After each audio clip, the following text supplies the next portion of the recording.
जानेंगे रेनिटीन दवा के बारे में। जो ये दवा है, आमतौर पर आपने सुना होगा कि अगर किसी व्यक्ति के पेट में गैस हो गई है या उसको एसिडिटी हो रही है या फिर हार्ट बर्न हो रहा है तो वहाँ पे इस दवा का यूज किया जाता है। तो ये जो नॉर्मल यूज है ये आपने सुने होंगे। इसके अलावा काफ़ी सारे यूज है और यूज़ के अलावा भी काफ़ी सारी बातें हैं जो कि इस वीडियो में मैं आपके साथ डिस्कस करने वाला हूँ। तो चलिए वीडियो को स्टार्ट करते हैं। सबसे पहले बात करते हैं डोज के बारे में, कितना डोज रेनिटिडीन का दिया जाना चाहिए। देखिए, सबसे पहले बात करते हैं एडल्ट डोज में। सबसे पहले तो मैं ये क्लियर कर देता हूँ कि एडल्ट डोज किसको कंसिडर करेंगे और चाइल्ड डोज किसको कंसिडर करेंगे। 12 साल से ऊपर जिसकी उम्र है उसको हम एडल्ट डोज में कंसिडर करेंगे। 12 साल से नीचे नीचे जिसकी भी उम्र है उसको हम चाइल्ड डोज में कंसिडर करेंगे। ठीक है, आई होप ये जो क्वेश्चन है जो आपके माइंड में आया होगा या नहीं आया होगा, आई थिंक आपको क्लियर हो गया होगा। ठीक है, देखिए एडल्ट डोज कितना देना है रेनिटिडीन का वो मैं आपको बताता हूँ। यहाँ पे दो चीज़ें हैं, या तो आप उस पेशेंट को जिसको दिक्कत है, जिसको हार्ट बर्न की दिक्कत है या एसिडिटी है, या तो आप 300 mg दे दो पूरे ही दिन में। ओके, या फिर आपको 150 mg देना है दिन में 2 बार, यानी कि जैसे सुबह 150 mg दिया तो शाम को भी 150 mg देना है, तो दिन में 2 बार देना है 150 mg करके। और जो ये रेनिटिडीन है इसको आप खाना खाने के बाद भी दे सकते हो और खाना खाने से पहले भी ले सकते हो। ठीक है, वैसे खाना खाने से 1 घंटा पहले अगर आप रेनिटिडीन लेते हो तो वहाँ पे आपको बेस्ट रिजल्ट देखने को मिलेगा। बेस्ट रिजल्ट का मतलब कैसे, जैसे आपको जैसे फॉर एग्जांपल किसी भी पेशेंट को एसिडिटी की प्रॉब्लम है या फिर उसके पेट में गैस बन रही है ज़्यादा, तो क्या करना है, खाना खाने के बाद वो ले सकता है, कोई दिक्कत नहीं है। लेकिन खाना खाने से पहले 1 घंटा पहले अगर वो रेनिटिडीन लेता है तो उसको थोड़ा सा बेस्ट रिजल्ट देखने को मिलेगा। ओके, तो बस इस हिसाब से है, ले किसी भी टाइम सकते हो, खाना खाने के बाद भी और खाना खाने से पहले भी। तो ये थी हमारी एडल्ट डोज। ओके, अब देखिए एक और बात बताता हूँ, जो मैंने यहाँ पे लिखा है 150 mg ट्वाइस डेली। अब सुबह जो डोज दी है 150 mg, उसके 12 घंटे बाद फिर से 150 mg देना है। तो 12 घंटे का गैप रखना है दोनों डोज के बीच में। अगर सुबह 8 बजे 150 mg दी है तो शाम को भी 8 बजे देनी है। अगर सुबह 7 बजे दी है तो शाम को भी 7 बजे देनी है। तो 12 घंटे का गैप इन दोनों के बीच में आपको रखना है। ठीक है, तो ये हो गई एडल्ट डोज की बात। चाइल्ड डोज की बात मैं करूँ, चाइल्ड डोज क्या होगी, ये होगी 2 से 4 mg पर केजी पर डे, यानी कि पूरे दिन में 2 से 4 mg पर केजी देनी है। अब पर केजी का मतलब क्या है मैं आपको समझाता हूँ। अगर बच्चे का वजन 20 kg है, ठीक है, तो पर केजी इतनी देनी है। अगर 20 kg है तो उसको हम 80 mg दे सकते हैं। ठीक है, अगर किसी बच्चे का वजन 20 kg है तो उसको हम 80 mg रेनिटिडीन देंगे। ओके, अब जो ये 80 mg है ये एक बार में नहीं देंगे, इसको डिवाइडेड डोज में देंगे, यानी कि 40 mg सुबह देंगे, 40 mg शाम को देंगे। ठीक है, तो ध्यान से देखो यहाँ पे क्या लिखा हुआ, ध्यान से यहाँ पे 2 से 4 mg पर केजी पर डे। तो 80 mg हमें पूरे एक दिन में देनी है। तो एक दिन में एक बार में नहीं देंगे, डिवाइडेड डोज में देंगे, 40 mg सुबह देंगे और 40 mg शाम को देंगे। इस तरीके से जो रेनिटिडीन है वो डॉक्टर के द्वारा प्रिस्क्राइब की जाती है बच्चे को। ओके, और एक और बात यहाँ पे मैं बता देता हूँ, अगर किसी बच्चे की उम्र 8 साल से कोई भी नीचे का है, ठीक है, तो उसको ये जो रेनिटिडीन है ये लेने की डॉक्टर के द्वारा प्रिस्क्राइब नहीं की जाती है। 8 साल से 12 साल जिसकी उम्र है उसको ही जो ये चाइल्ड डोज है ये दी जाती है, यानी कि उसी को ये रेनिटिडीन दी जाती है। 8 साल से नीचे का कोई भी बच्चा है उसको डॉक्टर के द्वारा जो है रेनिटिडीन लेने की सलाह नहीं दी जाती है। तो ये भी आपको याद रखना है। ठीक है, और 12 साल से ऊपर का कोई भी है तो उसको एडल्ट डोज दी जाती है। तो ये आई थिंक आपको जो डोज है वो क्लियर हो गई होगी। ओके, आगे देखते हैं। कुछ इसकी फेमस ब्रांड नेम आती हैं, जैसे रेंटेक नाम से ये आती है, रेंटेक 150, यानी कि ये रेनिटिडीन तो इसके अंदर ही साल्ट होगा और 150 mg होगा। ठीक है, इसका ये मतलब है। आगे देखिए, एसिलोक नाम से आती है, जैसे एसिलोक 150 के नाम से आती है, यानी कि इसके अंदर 150 mg रेनिटिडीन होगी। एसिलोक 300 के नाम से भी आती है, यानी कि इसके अंदर 300 mg रेनिटिडीन होगी। तो एसिलोक और रेंटेक ये दोनों ही बहुत ज़्यादा फेमस ब्रांड नेम है। आपके एरिया में ये अगर उपलब्ध नहीं है तो आप किसी अलग ब्रांड नेम से भी ले सकते हो। तो काफ़ी सारे ब्रांड नेम होते हैं, ये दो मैंने इसलिए बताए हैं क्योंकि ये ज़्यादा ही फेमस हैं। ओके, ले आप कौन सी भी ब्रांड का सकते हो, उसमें कोई दिक्कत वाली बात नहीं है। ओके, तो ये था रेनिटिडीन के बारे में। आगे बात करते हैं यूज के बारे में, कहाँ पे इसका यूज किया जाता है। देखिए मैंने बताया जैसे कि गैस बन रही है पेट में, वहाँ पे यूज कर सकते हो। दूसरा यूज है एसिडिटी है या फिर हार्ट बर्न है, वहाँ पे यूज कर सकते हो। और कहाँ यूज कर सकते हो, ये तो नॉर्मल यूज हो गए, और कहाँ कर सकते हो, और कर सकते हो benign gastric and duodenal ulcer. इसका क्या मतलब है, गैस्ट्रिक यानी कि पेट, ड्यूडेनल, ड्यूडेनल यानी कि आंत के अंदर जो छोटी आंत होती है, जो स्मॉल इंटेस्टाइन होती है, उसका फर्स्ट पार्ट होता है ड्यूडेनम, उसको बोलते हैं ड्यूडेनम, उसका नाम है ये। तो क्या है, गैस्ट्रिक मतलब पेट के अंदर, और ड्यूडेनल यानी कि आंत के अंदर। अल्सरेशन का मतलब है छाले, पेट के अंदर अगर छाले हैं तो वहाँ पे रेनिटिडीन का यूज किया जाता है उनको ठीक करने के लिए। अगर ड्यूडेनम यानी कि आंत के अंदर छाले हैं तो वहाँ भी इसका यूज किया जाता है। ठीक है, तो या तो गैस्ट्रिक अल्सरेशन हो वहाँ पे रेनिटिडीन यूज करेंगे, या ड्यूडेनल अल्सरेशन हो वहाँ पे इसका यूज करेंगे। अल्सरेशन का मतलब होता है छाले पड़ना। ओके, आगे यूज क्या है इसका, और क्या यूज है, आगे लिखा हुआ है duodenal ulcers associated with H pyloric infection. देखिए जो यहाँ पे आपको ध्यान से देखना, ये लिखा हुआ है H pyloric infection. H pyloric का नाम क्या है, पूरा नाम मैं आपको बताता हूँ, हेलिकोबैक्टर पाइलोरिक। ये जो हेलिकोबैक्टर पाइलोरिक इन्फेक्शन होता है, ये पाइलोरिक बैक्टीरिया के द्वारा क्या किया जाता है, कोज किया जाता है। अगर इसकी वजह से, एच पाइलोरी की वजह से इन्फेक्शन हो गया है तो ये क्या करता है, ये अल्सर कोज करता है ड्यूडेनम में, आंत के अंदर, छोटी जो आंत का पहला पार्ट होता है उसके अंदर ये छाले बनाता है। अगर इस बैक्टीरिया की वजह से इन्फेक्शन है, तो अगर यहाँ पे है तो यहाँ भी रेनिटिडीन का यूज किया जाएगा। रेनिटिडीन का यूज किया जाएगा अल्सर्स को ठीक करने के लिए।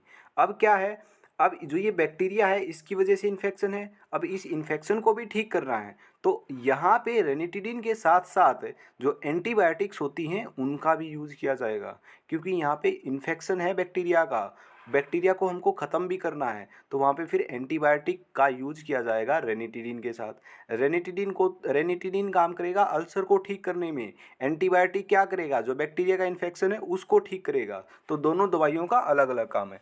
अब कौन सी एंटीबायोटिक यूज कर सकते हैं, अमोक्सिसिलिन है, मेट्रिंडाजोल है, ये दो एग्जाम्पल मैंने आपको बताए हैं। ये जो एंटीबायोटिक्स हैं इनका यूज किया जाता है यहाँ पे, ठीक है, रेनिटिडीन के साथ किया जाता है। ओके, तो इनका कुछ ट्रीटमेंट होता है। पहले 2 वीक जैसे साथ में दिया जाता है रेनिटिडीन प्लस एंटीबायोटिक, फिर उसके 2 वीक बाद केवल एंटीबायोटिक चलाई जाती है। तो इसका कुछ क्या है, ऐसे ही छोटा सा कोर्स होता है कह लो, मतलब डॉक्टर प्रॉपर बताता है, इसका प्रॉपर ट्रीटमेंट करता है। ठीक है, तो ये इसका यूज़ होता है। आगे देखिए, आगे है GERD। GERD का मतलब होता है गैस्ट्रो इसोफेजियल रिफ्लेक्स डिजीज। अब इसका क्या मतलब है, पेट के अंदर ये जो स्टमक आपको दिख रहा होगा ना, ये आपको स्टमक दिख रहा है ना, ये आपको स्टमक दिख रहा है, ध्यान से देखिएगा, ये आपको जो स्टमक दिख रहा है ना, देखिए यहाँ पे ध्यान से पढ़िएगा क्या है, gastro oesophageal reflex disease. Disease यानी कि ये एक डिजीज है। रिफ्लेक्स, रिफ्लेक्स का मतलब है कोई चीज़ आ रही है, ऊपर आ रही है, ठीक है। गैस्ट्रो इसोफेजियल का मतलब क्या है, गैस्ट्रो का मतलब तो होगा ये हमारा स्टमक, ईसियोफेजियल का मतलब क्या है, ईसियोफेगस, हमारा जो गला होता है ना, गला, गले से नीचे एक पाइप जाती है और पेट के साथ जुड़ती है।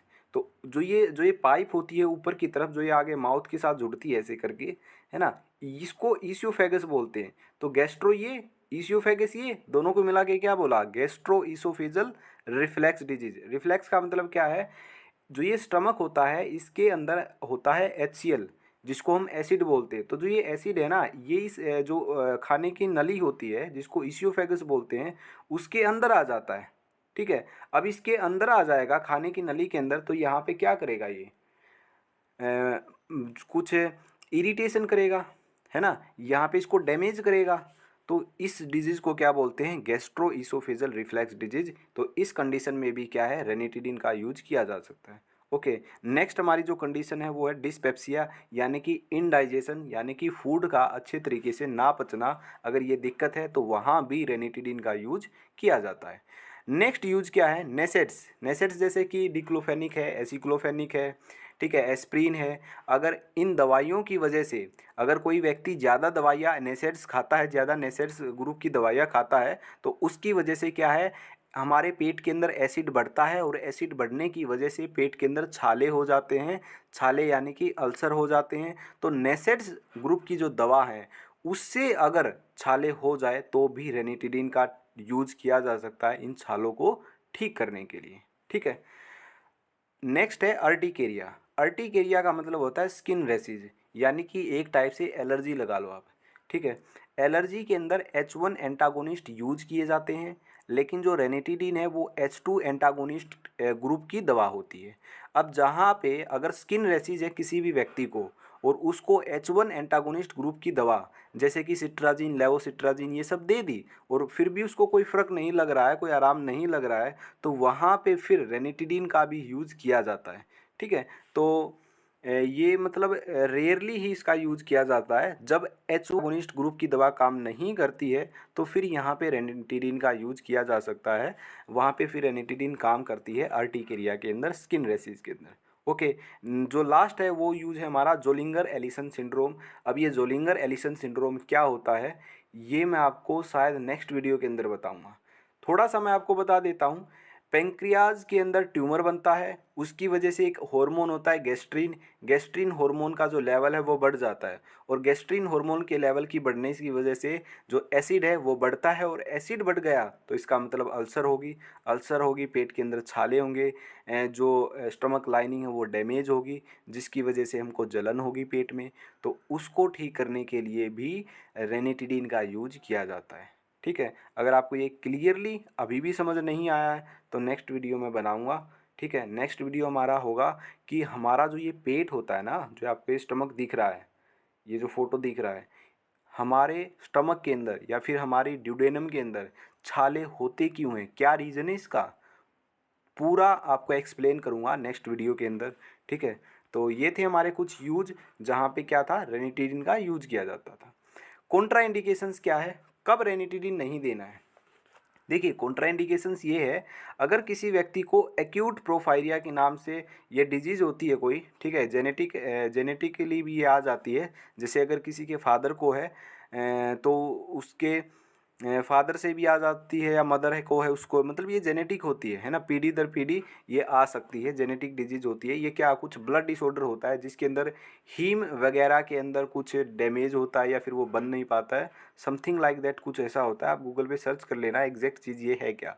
तो अगर ये एक्यूट प्रोफायरा की हिस्ट्री पाई जाती है किसी व्यक्ति के अंदर तो उसको ये रेनिटिडीन दवा नहीं दी जाती है। तो ये इसका कॉन्ट्राइंडिकेशंस है। प्रिकॉशंस क्या, आपको सावधानियां रखनी है।